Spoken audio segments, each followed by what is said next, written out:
It started quietly, almost too quietly for anyone to notice. At first, it was just a dream shared by scientists, engineers, and thinkers. A dream to reach beyond the sky. They wanted to explore, to learn, to see what was out there beyond the clouds and stars. People called it the new age of exploration, a time when human curiosity felt bigger than any border or country. For the first time in history, the world was working together. Nations that once competed over land now competed only in ideas. Young students studied astronomy with excitement, imagining their names written in the history of the stars. The world had healed from years of conflict, and people were finally daring to hope again. It wasn't about power back then. It was about wonder, about knowing that Earth was small but still special. Scientists said there was a line humanity should never cross, a moral boundary. They agreed that space should belong to no one. Whatever was out there, moons, planets, or asteroids, it had to remain free, untouched by ownership. Exploration was for knowledge, not profit. It was a promise made by the world to itself. That promise was written into something called the Earth Accord, an agreement signed by almost every major nation. The words were simple. We may reach for the stars, but we shall not claim them. People believed in it. It made them proud, hopeful. It made them feel that humanity had finally grown up.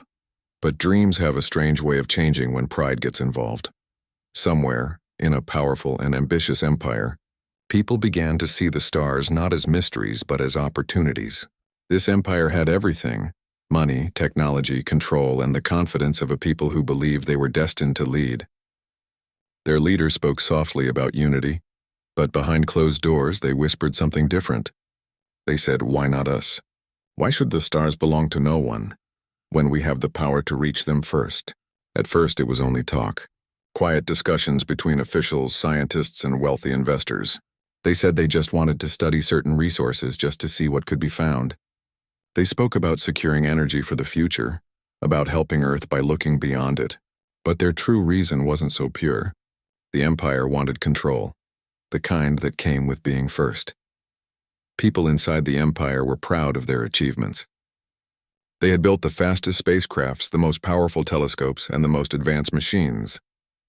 Their rockets could leave the atmosphere with ease, and their satellites covered almost every part of the sky. The world applauded them, at least for a while. But something changed when their scientists discovered something unusual orbiting near a small asteroid belt. They found traces of a rare element, something that could change how energy was created on Earth. It was cleaner, stronger, and nearly endless. Whoever controlled it could reshape the entire world economy. When the news reached the Empire's council, everything changed. Curiosity turned into greed, and greed disguised itself as progress. The Empire's leaders began to hold secret meetings late into the night. No one outside the highest levels knew what was being planned, not even most of the scientists involved. A new project was created under a simple name, the Frontier Mission. Publicly, they said it was for research. Privately, it was something much larger. Months later, the Empire launched a new fleet of orbital machines, larger and more complex than any before. They called them observation units, but they were much more than that. Some were equipped with mining tools, some with automated arms meant to collect samples. Slowly, they moved beyond the agreed safe zone, beyond the invisible line Earth had drawn. No one noticed at first. Space was vast and the world had grown busy with its own problems, but eventually the signals were detected. A small group of scientists from another nation found strange readings coming from the restricted zone. When they traced the origin, they realized what had happened. The Empire had crossed the line. The news spread like lightning across the world. For days, every headline, every broadcast, and every online discussion was filled with the same question. Did the Empire really break the Earth Accord? At first, the Empire denied it. They called the reports lies, misunderstandings, rumors meant to damage their image. But as more evidence came out, satellite pictures, data logs, recordings, the truth became impossible to hide. The Empire had done what everyone feared someone would eventually do. They had reached into the stars not to learn but to take. Inside the Empire, opinions were divided. Some people cheered, saying their nation was bold, that they had proven humanity didn't need rules to explore. Others were silent, uneasy. They remembered the promise the world had made, that space was for all, not for one. In small homes and big cities, Families watched the news in disbelief. Teachers tried to explain it to children who couldn't understand why something as big as space could be owned. People who once dreamed of exploring now feared what might come next. In global meetings, leaders argued over what to do. Some said they should sanction the empire, cut ties, and demand withdrawal. Others warned that confrontation could start another Cold War. And amid all this noise, the empire continued its mission, pretending nothing had changed. The Earth Accord had been broken, and with it, something far greater: trust. Yet the world didn't erupt in conflict. No battles, no explosions, no soldiers. The war was quiet, made of silence and suspicion. It was fought in speeches, in trade policies, in the hearts of people who didn't know which side to believe. The empire released polished videos of its achievements, showing smiling astronauts floating beside their shining machines, talking about a new dawn of humanity. But behind the camera, many of them knew what they were doing wasn't right. Some scientists tried to raise concerns, but their voices were buried under promises of progress and pride. Deep down, even the empire's citizens began to feel the weight of what was happening. There was a subtle shift, excitement replaced by unease. People began asking questions that no one wanted to answer. If we can take from the stars today, what stops us from taking from each other tomorrow? The line Earth had drawn wasn't just about space. It was about restraint, about remembering what happens when ambition grows faster than wisdom. One old scientist, who had helped draft the original Earth Accord decades ago, gave an interview to a small independent channel. His voice was shaky, but his words were steady. He said, "We made that rule because we knew ourselves too well. We knew how easy it is for discovery to become domination, and now once again we've proven that we never really learn." That interview was replayed millions of times, not because it was dramatic, but because it was true. The empire didn't stop. Their machines continued to dig, scan, and collect. The rare element they found began arriving in small shipments, disguised as research samples. Industries quietly started experimenting with it, while the rest of the world tried to catch up. But even as they advanced, something inside the empire began to crumble. The more they took, the emptier it felt. The pride that once filled people's hearts now carried the weight of guilt. Every success felt stolen, every achievement hollow. On the streets, protests began, small at first, then larger. People demanded transparency, truth, accountability. They held up signs saying things like, "The sky is not for sale," and "We don't own the stars." For the first time, the empire's government felt the world's disapproval press against it. The leaders tried to calm the people, saying they were misunderstood, that their mission was for the benefit of all humanity. But no one truly believed them anymore. Somewhere above Earth, among the cold silence of space, their machines floated, evidence of human greatness and human greed at the same time. And down below, on the only planet humanity called home, the line they had drawn years ago remained invisible, but broken. It was a small act that changed everything. The world didn't collapse that day and no one fired a weapon. But something inside humanity shifted. The dream that once united the world had been divided by the very hands that built it. Earth had drawn a line in the stars, not to keep anyone out, but to remind everyone what it meant to stay human. And the empire, knowing that line was there, crossed it anyway. The empire had once been a symbol of unity and strength. It was a place where people believed anything was possible if they worked hard enough. They had built cities that touched the clouds and machines that touched the edge of space. Every achievement was celebrated with pride, every new discovery was a headline. But pride is a strange thing. It starts as motivation and ends as blindness. When the empire crossed the line, not everyone inside it understood what had happened. To most citizens, it looked like another great victory. The news channels, carefully controlled by the government, showed beautiful images of shining space stations, busy workers in floating suits, and the empire's flag waving proudly on a silver structure orbiting Earth. They called it the Dawn Project. People clapped, cheered, and felt proud. But deep inside the government buildings, the truth was different. There was unease and there was fear. The top officials knew they had broken the Earth Accord, the very promise that had kept peace between nations. They knew what they had done was more than just a bold step forward. It was a step too far. The empire's leaders told themselves it was necessary.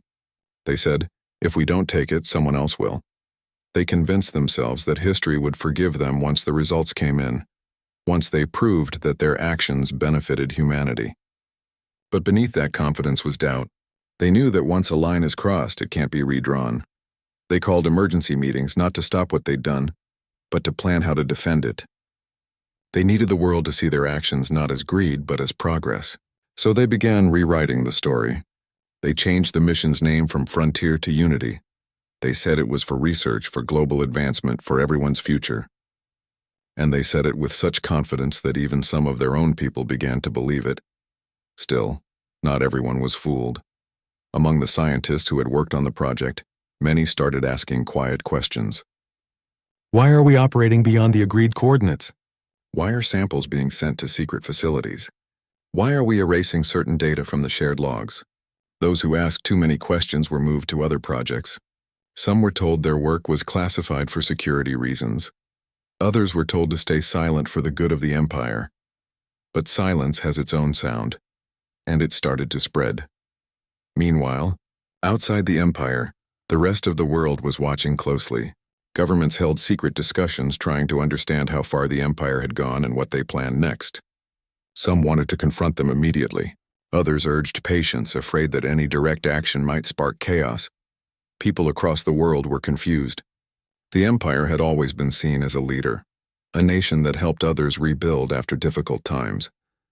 Now it looked like that same empire had turned its back on everything it once promised. News reporters tried to get answers, but the Empire's spokespeople avoided direct questions. They smiled in interviews, used words like innovation and exploration, and assured everyone that their mission was harmless.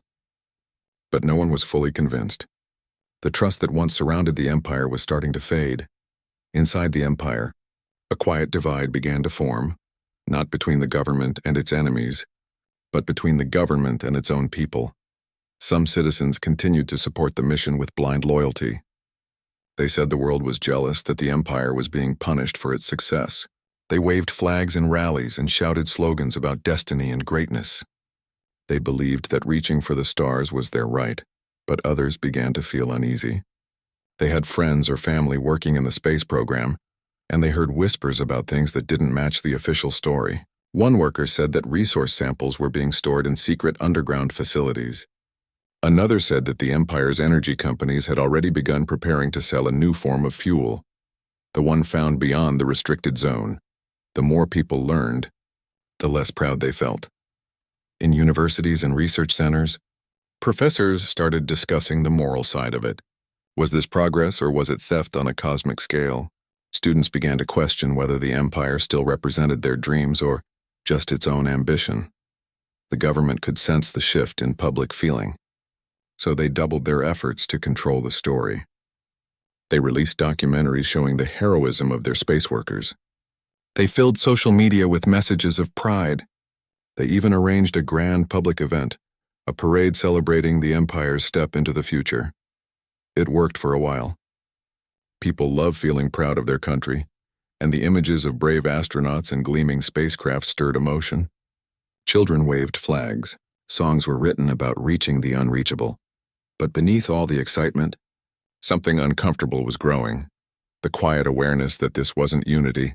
It was control, and control can never hold forever. A few months later, new information leaked from within the Empire's own systems.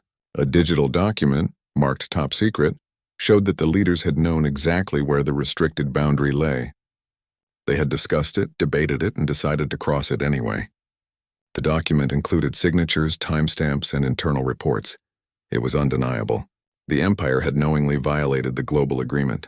When the leak reached the media, everything changed. The world that had been watching in silence suddenly spoke all at once. Foreign leaders demanded answers. News stations broadcasted the leak nonstop. Protesters filled streets around the world holding signs that read, "They knew, and they did it anyway." Inside the Empire, panic spread through the government. The leadership called it fabricated. They said it was a foreign trick to make them look bad. But the evidence was too detailed to deny. Even their allies began stepping back, unsure of what to believe. The Empire's people felt betrayed. For years, they had been told their leaders stood for truth and progress.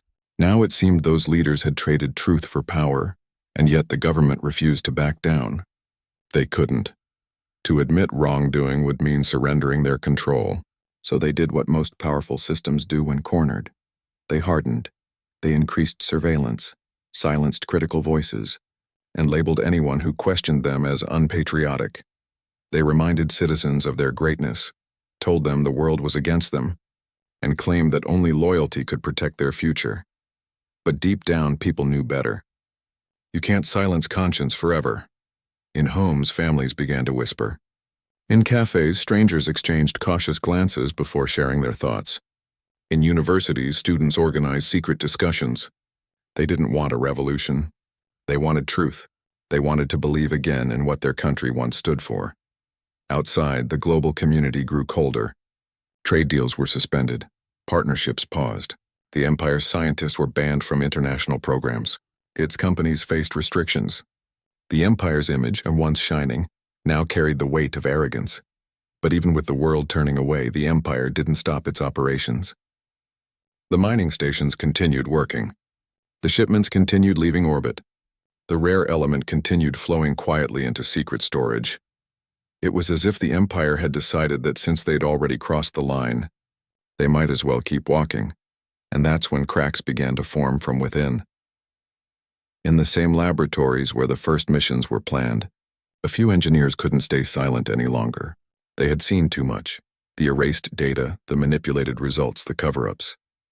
They began collecting proof carefully, secretly. They didn't do it for fame or revenge. They did it because they couldn't live with the lie anymore. They knew what they were risking. In the empire, speaking against the mission was dangerous, not in a physical way, but through quiet erasure. People would lose their jobs, their status, their place in society. Some disappeared from records entirely, but truth has a way of finding a path even when every door is locked. Late one night, an anonymous message was sent to an independent journalist outside the empire. It contained files, images, and internal communications. It was enough to prove everything. The leak would soon explode into the open, but that's a story for another part. For now, inside the empire, the leaders still smiled for the cameras. They stood beneath bright lights and promised that the empire's mission would lead humanity into a brighter future. Their voices were calm, but their eyes told a different story, a story of fear, because they knew something that the rest of the world was just beginning to understand. Once you cross a line drawn by truth, you can never truly step back. The empire had crossed that line knowing what it meant. They told themselves they were doing it for progress, for the good of all. But deep down, they knew it was never about humanity. It was about pride. And pride, once it grows beyond its limits, always finds a way to destroy what built it.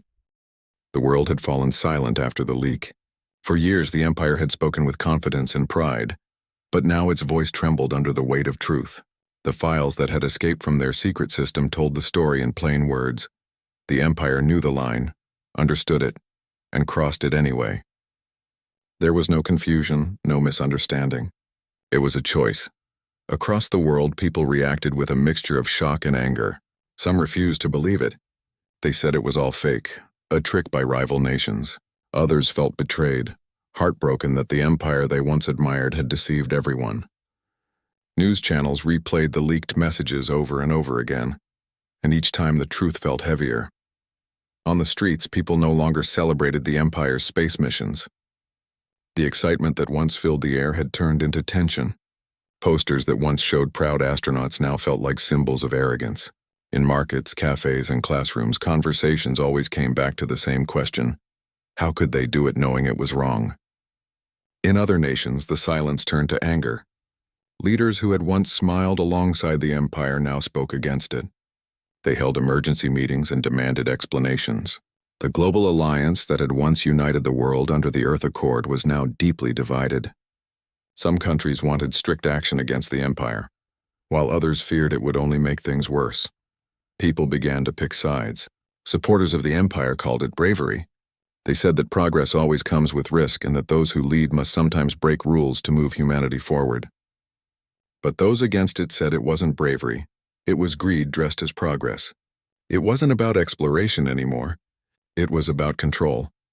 The world had entered a quiet war, not with weapons, but with words, opinions, and technology. News anchors debated the meaning of the Earth Accord. Experts argued whether the agreement had any real power left. Social media turned into a battlefield of emotions. One group said the empire was saving the world's future by finding new resources, while another said it was stealing the future from everyone else. But amid all the noise, there were people who simply felt sad. They remembered how beautiful it had been when the world once looked up at the stars together, not in competition but in wonder. Inside the empire, things were no better. The leaders were losing control of their own people. Every week, more information surfaced. Private recordings, hidden documents, secret communications. The truth was spilling out faster than anyone could contain it. And yet the empire's officials kept smiling for the cameras, pretending everything was fine. But the people knew it wasn't fine. Factories were slowing down, industries were under pressure, and international trade had started to collapse. Countries that once bought the empire's technology were now refusing to do business. The economy trembled, and for the first time in many years, citizens started to feel fear. Students protested in universities, scientists resigned from research centers, and public workers began refusing to follow certain orders. The empire tried to silence them, but silence only made the noise louder. The world was watching, and every attempt to hide the truth became another headline. Among the chaos, one message began to spread quietly. A message written by a teacher who lived in a small city near the empire's capital. He wrote, "We have touched the stars but lost the ground beneath our feet." His words were shared millions of times in a single day. They reminded people that progress without purpose isn't progress at all. Still, the empire's leaders refused to back down. They insisted that they were misunderstood, that their mission was still for the good of humanity. They pointed to the energy discoveries, saying that their work would solve Earth's biggest problems: power shortages, pollution, and global warming. They said history would prove them right. But history, even in its silence, has a way of judging the truth. The empire's opponents released new data showing that the rare element being mined in space wasn't being shared or used for humanity's benefit at all. It was being stored secretly and sold to private investors who were making enormous profits. The dream of saving the planet had turned into a business of domination. The world watched in disbelief as more layers of the lie unfolded. The empire's government, once proud and unshakable, now looked desperate. Some of their most trusted advisors disappeared from public view. Others resigned quietly and left the country. Inside the empire, loyalty began to crack. People who once supported the mission started to see it differently. Workers who built the spacecrafts, engineers who managed the mining stations, and even soldiers who protected the facilities began questioning what they were really serving. The empire's leaders could feel their control slipping. Every speech they gave felt emptier than the last. Every promise sounded more like a defense. They told their citizens that the world was against them, that jealousy and envy were behind the attacks. But deep down, the people knew the truth. The world wasn't jealous, it was disappointed. In the months that followed, the empire became isolated. Countries withdrew their ambassadors, companies pulled their investments, and scientists from around the world stopped cooperating with the empire's research centers. The empire was now standing alone, surrounded by silence. But even then, they didn't stop their operations in space. They couldn't. The machines were already running, and stopping them would mean admitting failure. So they continued. The mining continued. The shipments continued. And so did the lies. One day a video appeared online. It wasn't from the government or the media, but from a group of workers stationed at one of the empire's orbital sites. The video showed cracks forming in the structure, power lines failing, and communication errors spreading. The workers in the video looked tired, hopeless, and afraid. They said they hadn't been paid in months and that no one was listening to their warnings about safety. The video spread quickly. It was the first real glimpse of what the empire's space empire looked like.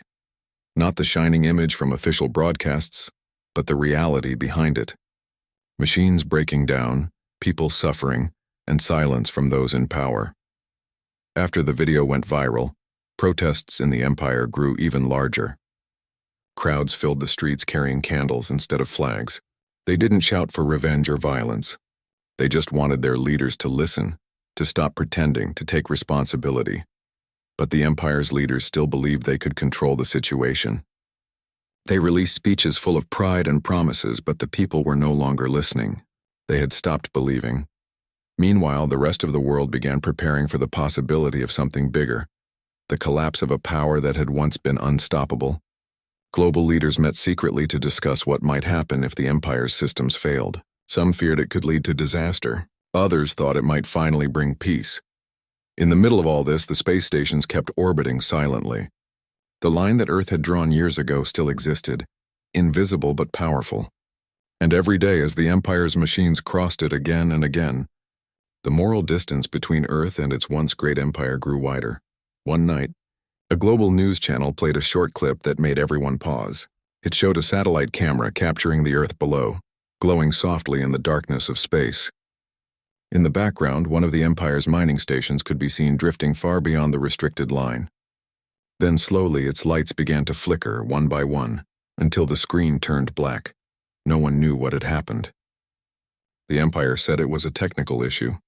Other experts said it looked like a power collapse.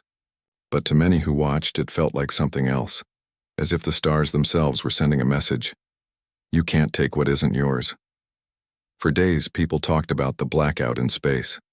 Some said it was a warning, others said it was karma, but most just felt sadness. Sadness that humanity's greatest dream had turned into a story of pride and loss. The Empire, however, didn't stop. They couldn't admit defeat, not yet. They doubled down on their mission, launching new projects and new promises. They claimed that the blackout was sabotage, that enemies were trying to stop their progress. But few believed them anymore. The once great empire had become a shadow of what it used to be. Its pride had become its burden, and its progress had become its curse. Yet, among the silence, among the broken promises and fading stars, some still hoped that maybe, just maybe, this fall would teach humanity something. Maybe one day people would look up again and remember why they had dreamed in the first place. Because even after everything that happened, the sky still belonged to everyone. The stars still waited quiet and patient, as if forgiving the foolishness of the world below. The line that Earth had drawn still glowed faintly in the darkness, not to keep anyone out, but to remind everyone where humanity's heart should be. And while the Empire continued to cross it again and again, the rest of the world began to realize that the real journey wasn't out there among the stars. It was down here in learning what it truly means to be human. The Empire had grown used to silence, silence from the world outside and silence within. But one night that silence broke. It didn't happen through a speech or a protest. It happened because one person decided that truth mattered more than fear. Inside one of the Empire's research facilities, there was a quiet worker, not a famous scientist or high-ranking official, just someone who had been part of the project since its early days. This person had seen the changes, how the mission that once promised peace had turned into a race for control. They had watched data being erased, messages being rewritten, and truth being buried. For years they stayed silent, hoping things would get better, but they didn't. They only got worse. Every day they saw more greed, more lies, and more people losing faith. Workers were told not to ask questions. Engineers were told to destroy reports that didn't match official claims. Scientists who spoke honestly were quietly replaced. The mission had stopped being about discovery. It was now about defending pride. That worker couldn't take it anymore. They started collecting evidence, emails, recordings, internal memos, hidden files. Each night when the facility was quiet and most lights were off, they copied one small piece of truth at a time. They didn't do it for money or revenge. They did it because they couldn't bear the weight of silence anymore. It took months. But one night they gathered everything into a single file. Proof that the Empire had lied to the world. Proof that its leaders had known about the line. And proof that they had ordered its removal from all internal maps. The worker sent it to a trusted journalist outside the Empire. Someone who had once covered the space missions when they first began. They didn't sign their name. They didn't want fame. They only wanted the truth to be free. The next morning, the world woke up to something it hadn't seen in years. Real, undeniable evidence. Documents with signatures, secret communications between top officials, private memos about removing moral restrictions. The world didn't just have rumors anymore. It had proof. Within hours, the news spread everywhere. People gathered around screens in offices, cafes, and schools. The Empire's image, already cracked, began to collapse. Outside the Empire, protests grew. Crowds gathered in front of embassies holding signs that read, "Truth belongs to everyone." Journalists demanded answers. Leaders who had once been silent now spoke out. The Global Alliance called an emergency session, accusing the Empire of breaking the Earth Accord deliberately. Inside the Empire, chaos started to grow. Government officials rushed to control the damage. They called the leak forged. They said it was the work of foreign agents. But no one believed them. The documents were too detailed, too real. People inside the Empire began whispering about the whistleblower. No one knew who it was, but everyone felt their presence, like a spark of courage in a dark room. The government started searching for them quietly, desperately, but it was too late. The truth was out, and it couldn't be taken back. The Empire's leader appeared on television, dressed in calm confidence, speaking about patriotism and progress. He said the world was jealous that others feared their success. But behind the calm words, his eyes told a different story. A story of worry, of cracks forming under the weight of guilt. For the first time, even his most loyal supporters began to doubt him. They wanted to believe his words, but their hearts no longer did. In homes across the Empire, people sat in silence that night.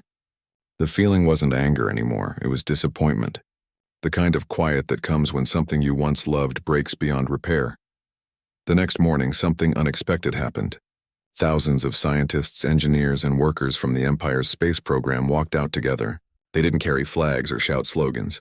They simply left their workplaces, hands empty, heads down, refusing to continue the lie. It became known later as the Silent March. That image, rows of workers walking away from their stations, traveled across the world. It was more powerful than any protest. It told the story of a people who had finally found their voice by saying nothing at all. The Empire tried to stop them. Security forces blocked the roads. The media was ordered not to show the footage. But people filmed it anyway, and within hours the videos flooded every screen. The world watched as the Empire's own people rejected its lies. It was no longer just a political issue. It had become human. The whistleblower who started it all disappeared soon after. Some said they escaped. Others said they were caught. No one really knew, but their act had already changed everything. The truth they released couldn't be undone. The Empire's space operations began to collapse. Without its best workers and scientists, systems started to fail. Communication with several stations was lost. One mining unit drifted off orbit completely, becoming a lost object in the dark. The Empire claimed it was just a technical error, but everyone knew it was the start of something bigger. The slow breaking of an empire built on pride. The Global Alliance issued sanctions. The Empire's trade routes were frozen, its companies cut off from resources. It became a nation surrounded by walls of distrust. Its leaders tried to sound strong, but their words no longer reached their own people. As months passed, the consequences grew heavier. Industries that depended on the stolen space minerals began to fail. Cities that once glowed with energy began to dim. The Empire had built its future on something it didn't own, and now that foundation was disappearing. For ordinary citizens, life became harder. Power cuts became common. Supplies were delayed. But strangely, people didn't rise up in anger. They stayed calm, as if they knew that what was happening was the natural price of lies. One night, in a small neighborhood, people gathered in the dark during a power outage.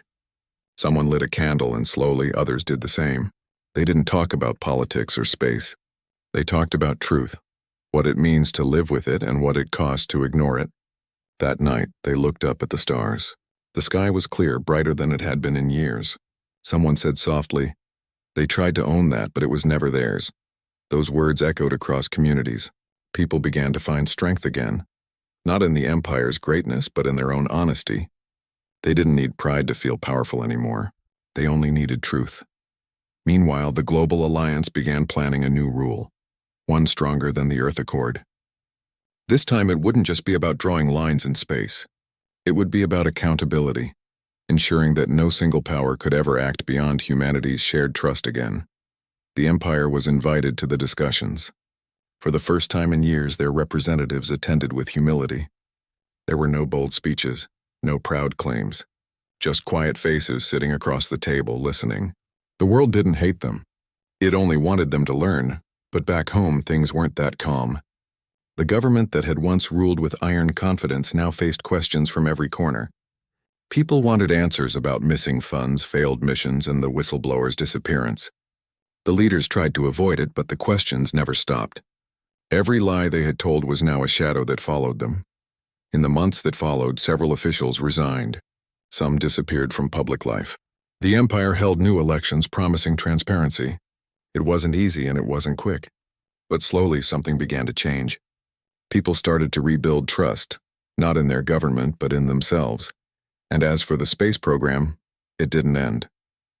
A new team of scientists proposed a new mission, one without borders or ownership. They wanted to work with other nations again, to explore not for power but for understanding. They said the line that Earth had drawn shouldn't be seen as a limit, but as a reminder of where humanity must stop and think before stepping forward. When the proposal was announced, there was no applause, no cheering. Just quiet nods and hope. The world was still healing. Above Earth, the Empire's old satellites still floated, reminders of a time when ambition went too far. Some of them were dead machines now, drifting silently, reflecting sunlight like broken mirrors. But every night when people looked up, they didn't see them as symbols of shame anymore. They saw them as lessons written in the stars, lessons that cost a lot to learn. Years later, stories were told about that time, about how truth had come from one small act of courage, and how a single choice had shaken an empire. Parents told their children that truth is like light. Even when covered, it finds a way to shine. The Empire would never forget the day its silence broke. The day when one person, without power or fame, decided that truth was stronger than fear, and somewhere, far above the planet, that invisible line still glowed faintly in the darkness, not as a warning this time, but as a memory of what humanity almost lost and what it found again. After the fall of the Empire's lies, the world was not the same. For the first time in many years, people across different lands and nations felt like they were standing on equal ground again. But equality was not peace, not yet. The damage that had been done in space and the loss of trust between nations could not be repaired overnight. The Empire's collapse had shaken more than its politics. It had shaken people's faith in what humanity could be. The stars above had once been a dream, a symbol of hope and unity. Now they looked like reminders of greed, of ambition that had gone too far. Many people stopped looking up at the night sky altogether. They said it made them feel guilty, but there were still a few, quiet dreamers, scientists, and common people, who refused to let the story end in sadness. They believed that the stars still held promise. They believed that humanity could learn from its mistakes and rise again not as empires or enemies, but as one people under one sky. Among them were a group of young researchers who worked under the new joint mission, a program called The Line Remembered. It wasn't funded by one country or one company. It was supported by many nations together, each contributing a small piece. A team here, a tool there, a dream shared by all. Their goal was not to conquer space, but to understand it, and more importantly, to understand themselves. They wanted to study the invisible border, the very line that Earth had once drawn in the stars. They wanted to know how it had been placed, what it meant, and how crossing it had changed everything. For them, the line wasn't just a boundary. It was a story written by mistakes, courage, and truth. They began their mission slowly. Unlike the Empire, they didn't rush. Every decision was made carefully, and every discovery was shared openly with the world. There were no secrets this time, no hidden motives. Every piece of information was broadcast in real time, available for anyone to see. People from across the planet watched the mission live, following the updates as if they were part of it too. It brought back something that had been missing for years: unity. For the first time in decades, people in different countries cheered for the same cause. Children drew pictures of rockets and stars again. Schools played live transmissions of the mission during class hours. There was excitement, but there was also a quiet caution, as if everyone knew how fragile this new hope was. One night, as the mission prepared to cross near the invisible line again, this time with permission from all nations, the team gathered in silence. They looked out at the deep dark sky and remembered the past. They remembered the whistleblower whose truth had started this change. No one knew their face or name, but everyone carried their courage in their hearts. One researcher spoke softly, saying, "Cassie, if they hadn't spoken up, we wouldn't be here today." Another replied, "Maybe that's what the line really was, not just a border in space, but a line between silence and truth." Those words settled deeply in everyone's minds. As their spacecraft approached the coordinates of the old forbidden zone, the team held their breath. Sensors began to glow softly, detecting energy fields that had not been seen since the Empire's illegal operations years ago. The monitors lit up with waves of color, blue, green, and gold, moving like gentle light through the darkness. It wasn't dangerous. It was beautiful. For a moment, the whole team sat silently in awe. The invisible line wasn't empty. It was alive, a region where natural energy interacted with radiation from nearby stars, creating a thin, shimmering barrier that looked like liquid light. It was as if the universe itself had drawn that border to say, "Respect this." The Empire, blinded by power, had seen it only as an obstacle. But these new explorers saw it as a message, a reminder that the universe doesn't belong to anyone. The mission team recorded every detail and shared it live with Earth. The world watched in wonder. People gathered in parks and rooftops to see the broadcast on large screens. For the first time since the scandal, the stars felt close again, not as something to own, but as something to understand. An old man watching from his balcony whispered to his granddaughter, "See that light? That's where we learned what pride can cost and what truth can give back." The girl looked up and asked, "Do you think the stars forgive us?" The man smiled gently. "Maybe they already have." Back in the spacecraft, the team decided not to cross the line this time. They said it wasn't needed. The purpose was never to go beyond, but to understand why it was there. Crossing it again would mean repeating the same mistake, pushing where they should listen. So they stayed, floating near the border, watching the beautiful waves of energy, sending their readings home. It became known later as the Night of Reflection, a moment when humanity finally chose patience over pride. The news spread across the world. The message was simple but powerful. We saw the line. We respected it. People felt proud not because of conquest but because of wisdom. For once, the story was about restraint, about learning to stop when it mattered. Months passed. The mission continued, and the data they collected began to change how scientists saw the universe. The line turned out to be part of a natural system, a cosmic shield that balanced energy flow between nearby stars. Crossing it recklessly could have caused unpredictable effects. The Empire's greed could have damaged more than they ever realized. The discovery became proof that nature had its own order, one that didn't need human interference to work. The line wasn't a man-made rule. It was a universal truth. As the mission's findings spread, people began to see the stars differently again. They no longer saw them as territory or treasure, but as part of something shared, something sacred. The Empire, now quieter and humbler, watched from afar. Its leaders, changed by years of loss and reflection, released a statement. "We once crossed the line with arrogance. Today we choose to honor it with understanding." It was short and simple, but it moved people deeply, across the planet. Memorials began to appear. Not grand statues or monuments, but small places of remembrance. Some were gardens with mirrors shaped like stars. Some were libraries where children could read about the past and the lessons learned. Others were community halls where scientists shared knowledge freely. The whistleblower's story became a symbol of courage, taught in schools as an example of how one small act of honesty can change the course of history. No one ever learned who they were, but maybe that was the point. The story wasn't about a single person anymore. It was about everyone who chooses truth over comfort.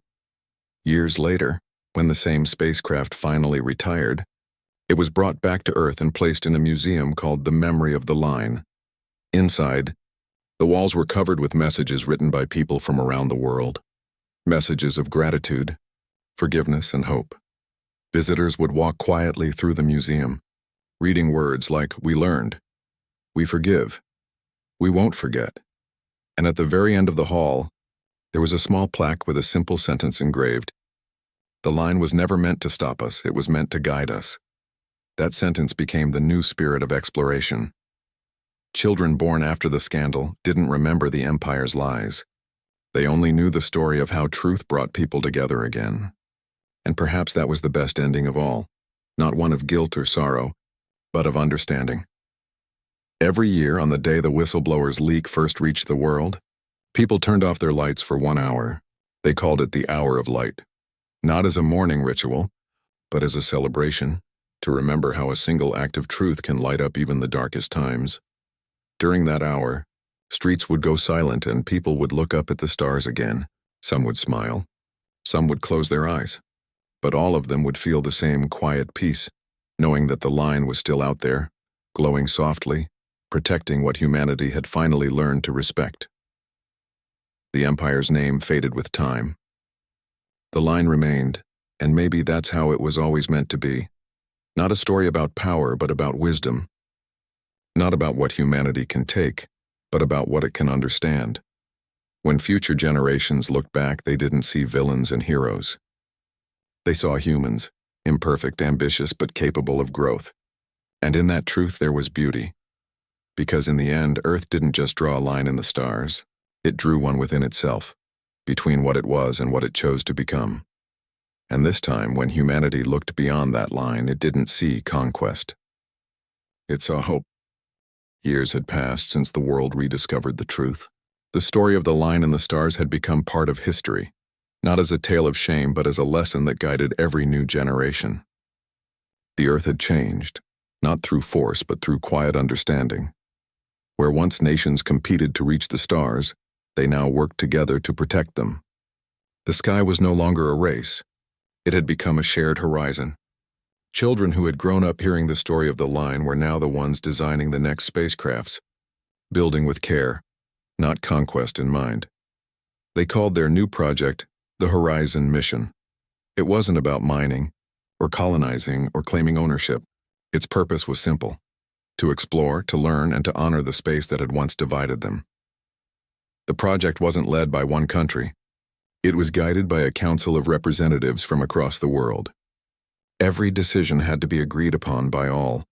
It took time, sometimes weeks, just to approve one small change, but no one complained. They all understood that patience was the price of peace. Before the launch, a ceremony was held. Not grand, not political. Just a gathering of people under the open sky. Scientists, engineers, children, and elders all stood together, watching the new spacecraft gleam in the sunlight. Its surface was covered with small panels engraved with words in different languages. Words like truth, respect, hope, and unity. An old worker from the Empire's past stood quietly among the crowd. No one recognized him, but he remembered everything: the lies, the silence, and the long nights of regret. Watching the new generation work with honesty and unity brought tears to his eyes. He whispered softly, "This is what we should have done all along." As the spacecraft lifted into the air, its engines glowing like dawn, the crowd fell silent. No one shouted or clapped. They just watched in quiet pride, hearts filled with peace. It wasn't just a rocket launching. It was humanity lifting a burden it had carried for too long. High above, the spacecraft slowly entered orbit, circling the Earth like a promise. Its first destination was not beyond the line, but to the very edge of it, the same line that once caused division and loss. The mission's goal was to observe it, record it, and understand how it had changed since the last time humanity had stood before it. Inside the spacecraft, the crew floated in calm silence. They were not soldiers or explorers in search of glory. They were caretakers and guardians of understanding. As they approached the coordinates, the instruments began to react. Once again, the faint glow appeared, a curtain of soft light moving slowly through space, just like before. But this time, the light was different. It seemed calmer, warmer, as if it recognized that the ones watching now came with respect, not arrogance. One of the crew members spoke gently. "It's almost like it waited for us to learn." No one answered. They all just stared, mesmerized by the beauty before them. Back on Earth, billions of people watched the live broadcast. The same glow filled screens across cities, villages, and schools. The world seemed to stop for a moment, united in silence. It wasn't about technology anymore. It was about connection. the kind that doesn't need words or borders. When the analysis came back, scientists found something unexpected. The line, that mysterious energy border, had grown slightly wider.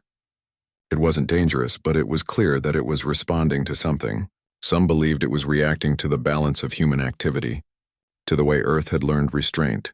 The scientists called it the harmony effect. They believed the universe, in its own quiet way, mirrors the balance of those who live within it.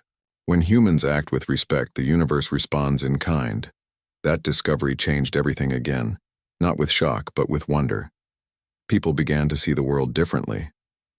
Schools started teaching a new kind of science, one that combined knowledge with empathy. Space wasn't seen as a place to conquer anymore. It was seen as a mirror of who we are. Even governments began to shift. Instead of arguing over who had more, they began to ask who could give more, who could share their discoveries, their technology, their wisdom. It was slow, imperfect, but real. The empire that had once fallen was now rebuilding itself, not as a power, but as a partner. Its new generation had grown up learning from their nation's mistakes. They didn't deny the past. They studied it carefully so it would never be repeated. Their leaders stood at international meetings with open hands, not closed fists. They didn't demand. They listened. One of them said during a global forum, "We used to think strength came from reaching higher. Now we know real strength comes from standing together." The room filled with quiet applause, not loud but full of meaning. Over time, humanity built a new system in orbit, not one owned by anyone but shared by all. They called it the Circle of Earth, a ring-shaped station that symbolized connection. Each nation managed one part of it and all were linked. It wasn't the most advanced structure ever built, but it was the most honest. Every few months, people from different countries met there to work together, scientists, teachers, even artists. They painted walls, wrote songs, and told stories inspired by the lessons of the line. They called it the Station of Memory. On one side of the station's main hall, a window looked directly toward the line's faint glow in the distance. Below it was a small engraving that said, "Once we crossed it in pride, now we honor it in peace." Visitors often stood there in silence, watching the shimmer beyond, reflecting on how far humanity had come. Down on Earth, life had become simpler, but richer. People valued progress that didn't hurt others. Communities started focusing more on kindness than competition. Children grew up believing that the stars were not trophies, but teachers. And every year during the hour of light, when the world turned off its electricity and looked up together, the sky seemed to shine a little brighter. It wasn't because of technology. It was because of unity. In that hour, people would remember the unknown whistleblower who had started it all. Some said they had passed away long ago. Others believed they were still out there, living quietly somewhere, watching what their truth had created. Whoever they were, they had become a part of history, not for fame, but for faith in humanity. Their courage had sparked a movement that changed the world's path forever. Generations later, their story was still told, not in textbooks, but around fires, in classrooms, in art and film. It was told as a story of one person who believed that honesty mattered more than fear. In the far future, when the Horizon mission's descendants finally decided to cross beyond the line, this time with permission, understanding, and respect, the world watched in quiet anticipation. The spacecraft moved slowly, guided by both technology and humility. As it crossed through the glowing field, sensors recorded strange but peaceful waves of light wrapping around it, like a silent welcome. And when it passed beyond, there was no disaster, no punishment, only a deep calm. From the other side, the crew sent a simple message back to Earth. "We are beyond the line. The universe is peaceful. It waited for us to grow." That single sentence was enough. It traveled across the world, carried by satellites and hearts alike. People cried not from fear or pride, but from the beauty of it. That after all the mistakes, all the pain, humanity had finally crossed the line the right way. The stars no longer felt distant. They felt like home. The line, once a border, had become a bridge, a symbol of balance between courage and care. Years later, when the first generation of those explorers returned home, they found the world brighter, calmer, wiser. They walked through cities full of gardens and laughter. They looked up and saw children pointing at the stars, not to claim them but to dream. One child asked an elder, "Why did Earth draw that line in the first place?" The elder smiled gently and replied, "Because sometimes we have to set limits to remember what truly matters. Without that line, we might have lost ourselves." The child thought for a moment and then said, "But we crossed it." The elder nodded. "Yes, we did. But this time we crossed it with open eyes." That night the stars looked clearer than ever before. The line still shimmered faintly in the dark sky, no longer as a warning, but as a quiet reminder that respect is the highest form of wisdom. And as Earth rotated beneath that vast, endless sky, it was no longer divided by fear, greed, or pride.